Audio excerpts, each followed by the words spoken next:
Doctor Agarwal's கண் மருத்துவமனை இலவச கண் பரிசோதனையை வழங்குகிறது. Book appointment now.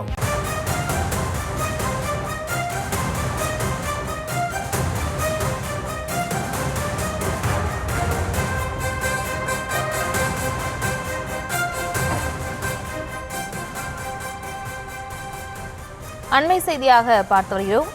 அமைச்சர் ஐ பெரியசாமி வீட்டில் அமலாக்கத்துறை சோதனையானது நடைபெற்று வரக்கூடிய சூழலில் தற்போது RS பாரதி கருத்து ஒன்றை தெரிவித்திருக்கிறார். முன்னாள் அமைச்சர்கள் மீது அதிமுக அமைச்சர்கள் மீது நடவடிக்கை எடுக்க ஆளுநர் அனுமதிக்காக அனுப்பப்பட்ட கோப்பு இன்னும் நிலுவையில் இருப்பதாக அவர் தெரிவித்திருக்கிறார். இது தொடர்பான மேலிவர்களோடு இணைகிறார் எமது செய்தியாளர் பாரி கார்த்திக். வணக்கம். மேலும் விவரம்.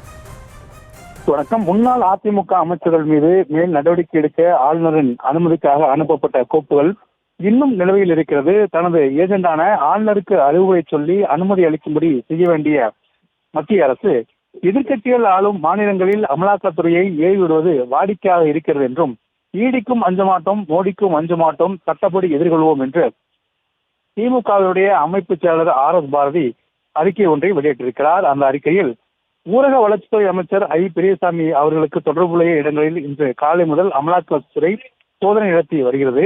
2006, 2011 திமுக ஆட்சியில் விட்டு தொடர்ச்சியாக அப்போது அமைச்சராக இருந்த ஐ பெரியசாமி அவர்கள் இருந்தபோது வருமானத்துக்கு அதிகமாக சொத்து சேர்த்ததாக சொல்லி பழிவாங்கும் நடவடிக்கையாக அடுத்து வந்த அதிமுக ஆட்சியில் இருந்த 2012ஆம் ஆண்டு திண்டுக்கல் மாவட்ட நீதிமன்றம் அவரை விடுவித்தது.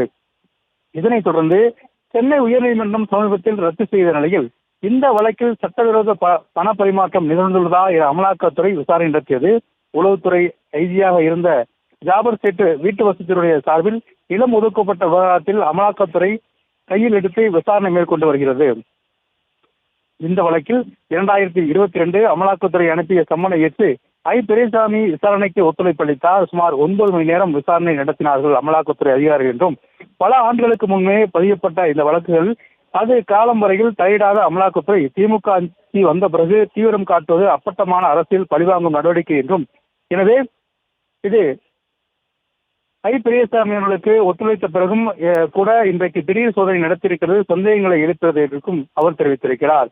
மேலும் பல்வேறு விஷயங்களை சுட்டிக்காட்டி திமுகவுடைய அமைப்பு செயலர் RS பாரதி தனது அறிக்கையில் 2-3 மாதங்களுக்கு ஒருமுறை திமுக அமைச்சர் வீட்டில் ஈடி சோதனை நடத்தி குற்ற தோற்றத்தை உருவாக்குவது மட்டுமே மத்திய அரசினுடைய ஒரே குறிக்கோளாக இருக்கிறது என்றும், அதனை வைத்து பாஜக தலைவர்கள், பாஜகவினுடைய அடிமைகளும் தங்களது மனம் போன போக்கில் அவதூறுகளை அள்ளித்தளிப்பது வாடிக்கையாக நடைபெற்று வருகிறது என்றும், இந்த துரும்பிடித்த ஆயுதங்களை எல்லாம் வலுங்கடிக்கப்பட்டே வருகிறது என்றும், மேலும் இந்த அவதூறுகளை எல்லாம் தமிழ்நாடு மக்கள் ஒருபோதும் நம்பப்போவதில்லை என்றும் தெரிவித்திருக்கிறார். திமுகவினர் எவருக்கும் அஞ்சோம் என்றும், மோடிக்கும் அஞ்ச மாட்டார்கள், ஈடிக்கும் அஞ்ச மாட்டார்கள், திமுகவுடைய தலைவர்களும் தொண்டர்களும் தமிழ்நாட்டின் பாதுகாவலருடைய அரணாக இருக்கிறார்கள். இதனால் தமிழ்நாடு மக்கள் திமுகவுடன் ஓரணியில் திரண்டு நிற்கிறார்கள். இதனை கண்டு மென்மேலும் எரிச்சலற்று இதுபோன்ற ஈடி சோதனைகளை நடத்தி அச்சுறுத்த கனவு காண்கிறார்கள். இது தமிழ்நாட்டில் ஈடுபடாது என்றும் RS பாரதி தன் அறிக்கையில் கூறியிருக்கிறார்.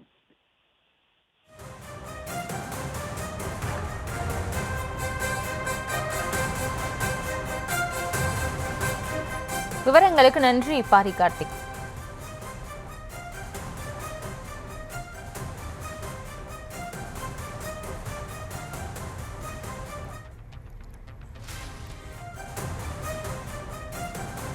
டாக்டர் அகர்வால்ஸ் கண் மருத்துவமனை இலவச கண் பரிசோதனையை வழங்குகிறது. Book appointment now.